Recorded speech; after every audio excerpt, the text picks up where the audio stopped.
Welcome to Weekly Review of the U.S. Economy. I am Glenn Ford Robinson. New York Federal Reserve adds liquidity to financial markets to quell volatility.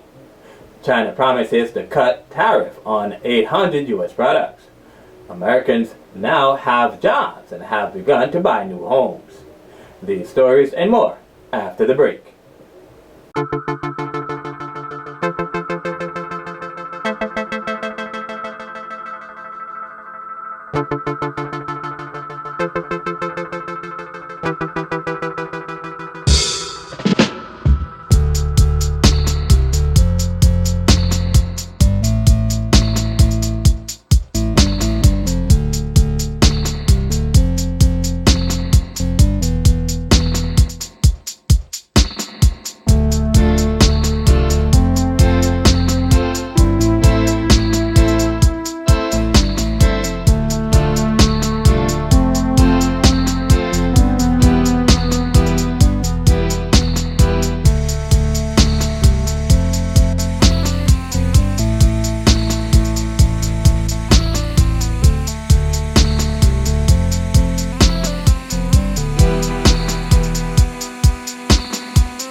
In an effort to reduce volatility, the Federal Reserve Bank of New York added $46.8 billion in liquidity to financial markets.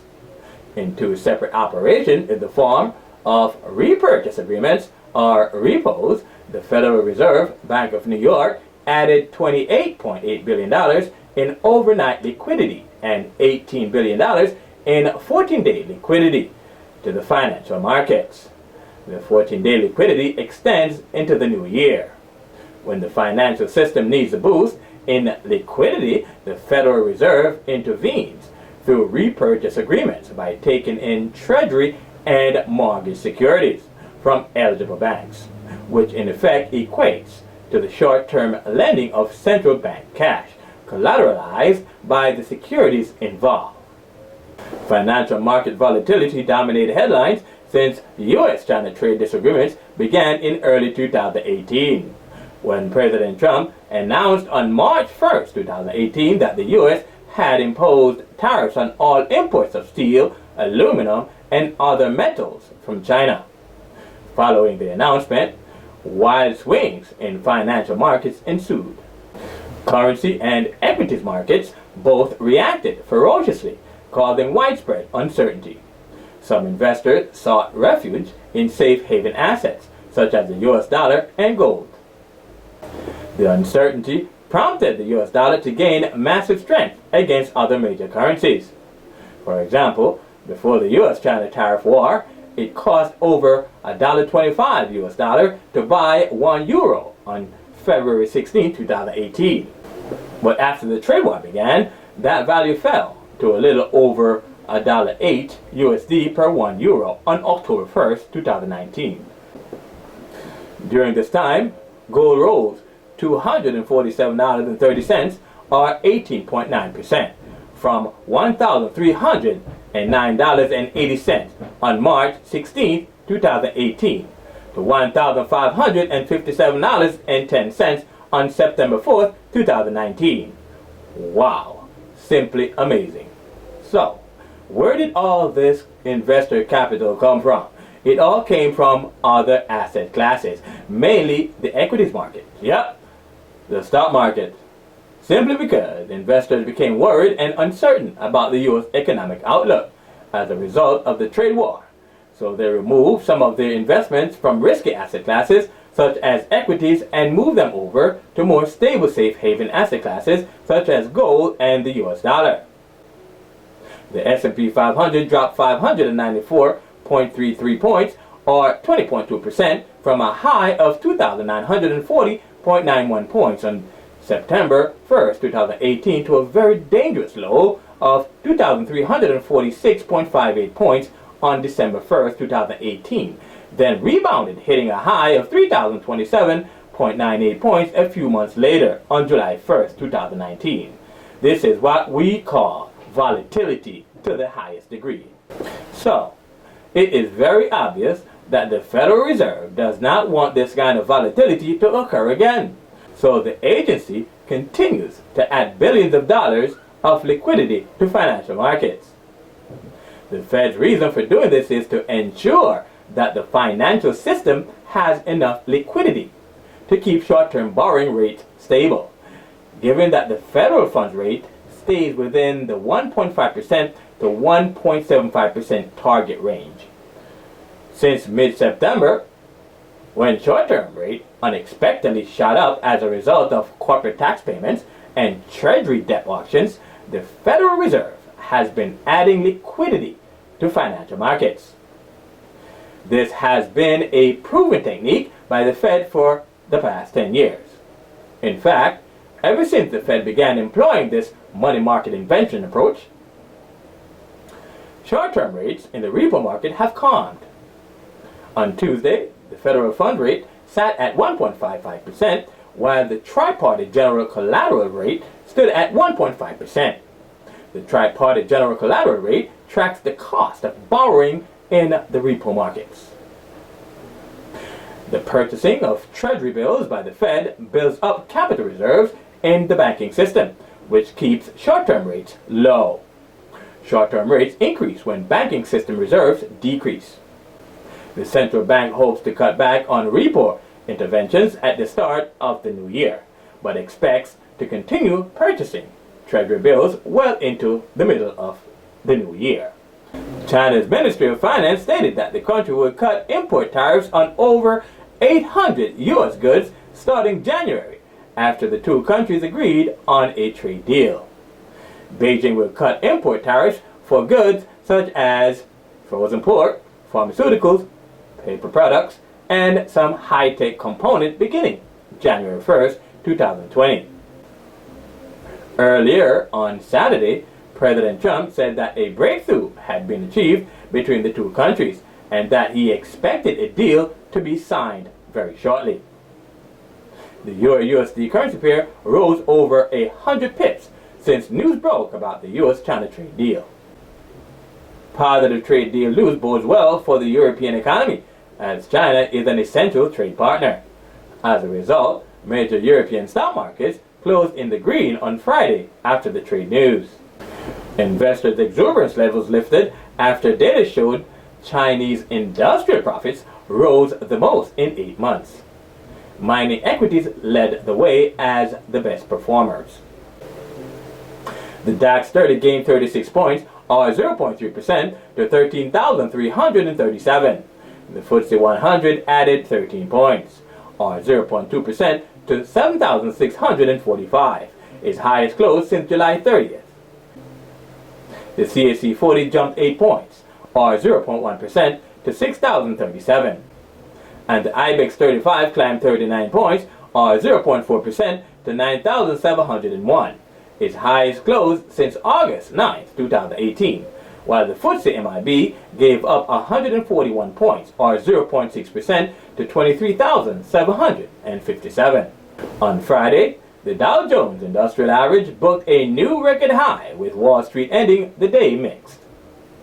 The S&P ended the day flat, and the Nasdaq ended the day lower. Gold moved higher, achieving its best week since August. Equities investors could be getting a little cautious about the rapid rise of the stock market, thinking that what goes up might just be getting ready to come down. The S&P 500 and gold are negatively correlated. When one goes up, the other comes down.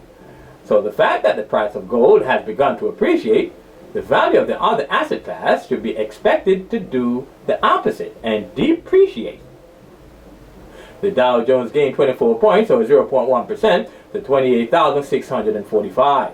The S&P 500 closed at 3,240, and the Nasdaq gave up 16 points, or 0.2%, to 9,007. The core durable goods orders for November missed forecasts of 0.1%, coming in at 0% and missing previous reading of 0.3%. The Thanksgiving holiday may have had something to do with such low numbers. Volatility in the monetary system could have also caused a reduction in the purchasing of large ticket items. Core durable goods orders measures changes in the total value of new orders for long-lasting manufactured goods, excluding transportation items. The core number gives a more accurate gauge of ordering trends as a result of the volatile nature of aircraft orders. A higher than expected reading indicates an increase in manufacturing activity and should be perceived as a positive for the U.S. economy and a bullish outlook for the U.S. dollar, while a lower than expected reading indicates a decrease in manufacturing activity and should be perceived as a negative for the U.S. economy and a bearish outlook for the U.S. dollar. The U.S. Census Bureau released the core durable goods orders report on Monday, December 23, 2019 at 8:30 a.m. New York time. New home sales correlates with durable goods orders, so the fact that durable goods orders for November came in slightly less than expected shouldn't be too alarming, especially if the new home sales report for November came in better than previous reading. In fact, that was exactly what happened. The new home sales report for November came in better than in previous readings of 710,000 by posting a current reading of 719,000, slightly missing forecasts of 734,000. These readings tell us that the U.S. economy still continues to grow. The new home sales report measures annualized changes in the number of new single-family homes sold during the previous month. This report tends to be more impactful when released ahead of the existing home sales report, as the two reports tightly correlate with each other. In addition, the month-over-month new home sales report came in above expectations of a negative 0.3% by posting a 1.3% reading, beating last month's reading of negative 2.7%. This current reading further confirmed that the economy continues to show signs of good health. The month-over-month new home sales report measures changes in the percentage sale of new homes. A new home sale means any deposit or contract signing occurring either during the year the house was built or the year after it was built. A strong number indicates a strong housing market and therefore a strong economy. In general, a higher than expected reading should be perceived as positive for the U.S. economy and bullish for the U.S. dollar, while a lower than expected reading should be perceived as negative for the U.S. economy and bearish for the U.S. dollar. Positive new home sales numbers will suggest that Americans are buying new homes, and in order to buy new homes, people need to have jobs that give them the money to buy these new homes. So, we would expect to see a positive initial jobless claims report. Indeed, that is exactly the case. The latest initial jobless claims report released by the Department of Labor on Thursday, December 26, 2019 at 8:30 a.m. New York time beats market expectation by registering a whopping 222,000 jobless claims, beating forecasts of 224,000 and a previous reading of 235,000. The initial jobless claims report measures changes in the number of individuals filing for unemployment insurance in the past week. The initial jobless claims report precedes all U.S. economic data releases, as the report is released on a weekly basis. The fact that the report gets released so early in the month, its impact varies from week to week. A higher than expected reading should be perceived as negative for the U.S. economy and bearish for the U.S. dollar, while a lower than expected reading should be perceived as positive for the U.S. economy and bullish for the U.S. dollar.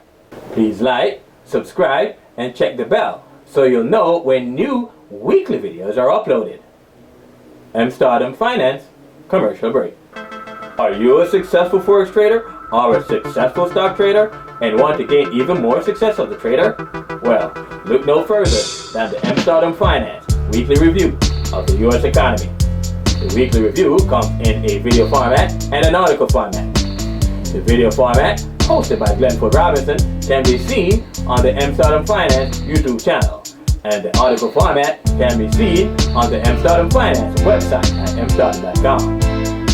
For in-depth fundamental analysis of how to create a forex and stock trading strategy using the data presented in our videos and articles, please contact 631-747-7237. Disclosure: the Amsterdam Finance trading team currently trades the Euro-USD currency pair, utilizing long, short, and hedging strategies. Disclaimer: information in this video and in our articles published on amsterdam.com may contain forward-looking statements, which could involve high risk and uncertainties. Markets and instruments profiled in our videos and in our published articles are for informational purposes only and should never be taken as professional investment advice or recommendations to buy or sell in these assets. You should do your own in-depth research before making any investment decisions. Amsterdam Finance does not guarantee that the information presented in our videos and articles is free from mistakes, errors, or material misstatements. It also does not guarantee that this information is timely in nature. Investing in open markets involves a high degree of risk, including the loss of all or a portion of your investment, as well as emotional distress. All risk, losses, and costs associated with investing, including total loss of principal, are your sole responsibility. I am Glenford Robinson. I will be back next week with another edition of Weekly Review of the U.S. Economy.